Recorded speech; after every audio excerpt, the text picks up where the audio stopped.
So good evening my YouTube family. Welcome back to my channel. Let's learn Hindi with me.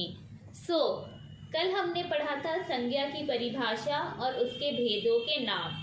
तो हमने कल जो पढ़ा था उसे हम रिकॉल करते हैं। हमने पढ़ा था संज्ञा किसे कहते हैं। सभी नामों को संज्ञा कहते हैं, चाहे वो व्यक्ति का नाम हो, जानवर का नाम हो, शहर का नाम हो, कोई भी नाम हो, उसे हम संज्ञा कहते हैं।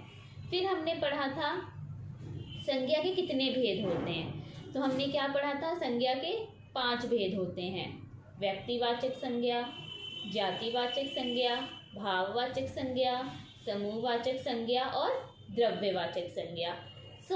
आज हम आगे से कंटिन्यू करेंगे संज्ञा के भेदों के परिभाषाओं के साथ कि व्यक्तिवाचक संज्ञा क्या होता है, हम कैसे पहचानेंगे कि ये व्यक्तिवाचक संज्ञा है, ये भाववाचक संज्ञा है कि जातिवाचक है, द्रव्यवाचक है या समूहवाचक है। चलिए इसी के साथ हम क्लास की शुरुआत करते हैं। सबसे पहले हम पढ़ेंगे व्यक्तिवाचक संज्ञा। सबसे पहले हम पढ़ते हैं व्यक्तिवाचक संज्ञा। व्यक्तिवाचक संज्ञा क्या होता है?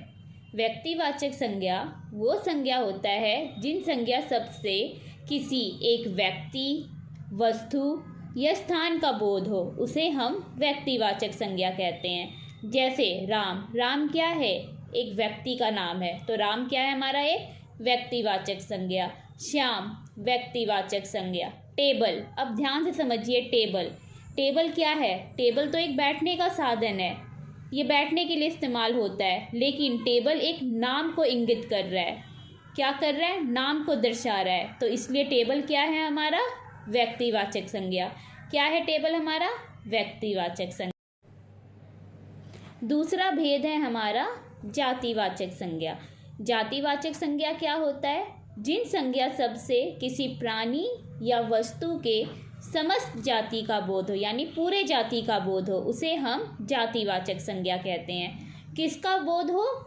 प्राणी या वस्तु के समस्त जाति का बोध हो, उसे हम जातिवाचक संज्ञा कहते हैं। जैसे लड़का, लड़की, पहाड़, नदी, ये सब हमारा क्या है? जातिवाचक संज्ञा। क्या है? जातिवाचक संज्ञा। तीसरा भेद है हमारा समूहवाचक संज्ञा।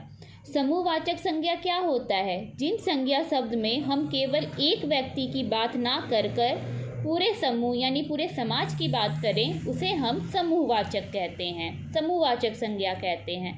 जैसे सेना, सेना क्या है? समूहवाचक संज्ञा है। कैसे?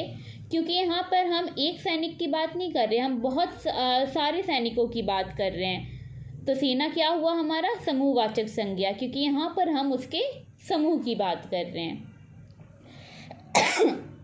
परिवार, परिवार में क्या है? परिवार आपको पता है समूहवाचक संज्ञा है, क्योंकि परिवार में कई सदस्य होते हैं। आपको पता है परिवार में कई सदस्य होते हैं, यहाँ तक कि 2-3 पीढ़ियाँ भी होती हैं। इसलिए हम परिवार में केवल एक सदस्य की बात नहीं कर रहे, परिवार में कई सदस्य होते हैं, इसलिए परिवार क्या है? समूहवाचक संज्ञा। क्या है? समूहवाचक संज्ञा।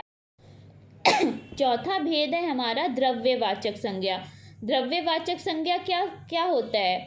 द्रव्यवाचक संज्ञा वह संज्ञा होता है जिन संज्ञा शब्दों से हमें द्रव्य, पदार्थ आदि का बोध हो, उसे हम कहते हैं द्रव्यवाचक संज्ञा। क्या कहते हैं? द्रव्यवाचक संज्ञा। जैसे चावल, चावल क्या है? द्रव्यवाचक संज्ञा है, क्योंकि ये यहाँ पे किसका बोध हो रहा है?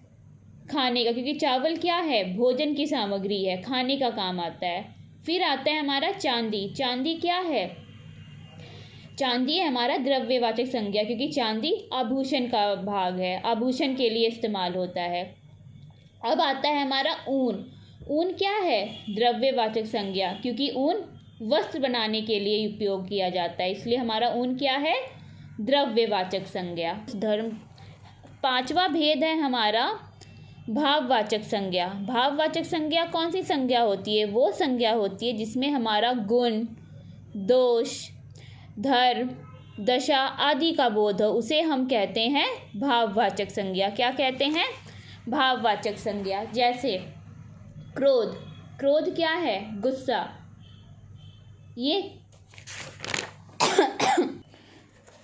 पांचवा भेद है हमारा भाववाचक संज्ञा। भाववाचक संज्ञा क्या होता है? भाववाचक संज्ञा वो संज्ञा शब्द होता है जिसमें किसी गुण, दोष, क्रोध आदि का बोध हो, उसे हम कहते हैं भाववाचक संज्ञा। जैसे बुढ़ापा। बुढ़ापा क्या है? एक जीवन की अवस्था है जो हमेशा आती है, तो बुढ़ापा क्या है हमारा? भाववाचक संज्ञा। मिठास। मिठास क्या है? भाववाचक संज्ञा, क्योंकि मिठास मिठाई का एक गुण है। बालपन। बालपन क्या है? भाववाचक संज्ञा, क्योंकि बालपन एक बालक का गुण है। इसी तरह हमने आज पढ़ा संज्ञा के भेदों के बारे में। व्यक्तिवाचक संज्ञा, हमने व्यक्तिवाचक संज्ञा पढ़ा, फिर हमने जातिवाचक संज्ञा पढ़ा, फिर हमने भाववाचक संज्ञा पढ़ा, फिर हमने समूहवाचक संज्ञा पढ़ा और फिर हमने द्रव्यवाचक संज्ञा पढ़ा। अगर आपको हमारा ये आज का क्लास अच्छा लगा हो तो प्लीज़ मेरे चैनल को लाइक एंड सब्सक्राइब ज़रूर कर दें। अब हम कल मिलते हैं नए टॉपिक के साथ। तब तक हंसते रहिए, मुस्कुराते रहिए और हेल्दी रहिए। और इसी तरह हमारा आज का पहला चैप्टर संज्ञा ख़त्म हुआ। हमने आज जो पढ़ा संज्ञा, उसकी परिभाषा उदाहरण के सहित, फिर संज्ञा के भेद के बारे में जाना, उसकी परिभाषा और उदाहरण के सहित।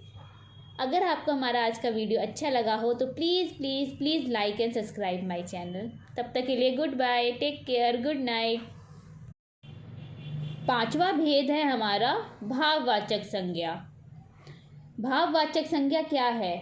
जिन संज्ञा शब्द से किसी एक व्यक्ति के गुण, दोष, धर्म आदि का बोध हो, उसे हम कहते हैं भाववाचक संज्ञा। क्या कहते हैं? भाववाचक संज्ञा। जैसे बुढ़ापा, क्रोध, मिठास, ये सब क्या है? भाववाचक संज्ञा है। क्या है? भाववाचक संज्ञा है। जैसे मैंने कहा बुढ़ापा। बुढ़ापा क्या है? जीवन की अवस्था है, तो ये हुआ हमारा भाववाचक संज्ञा।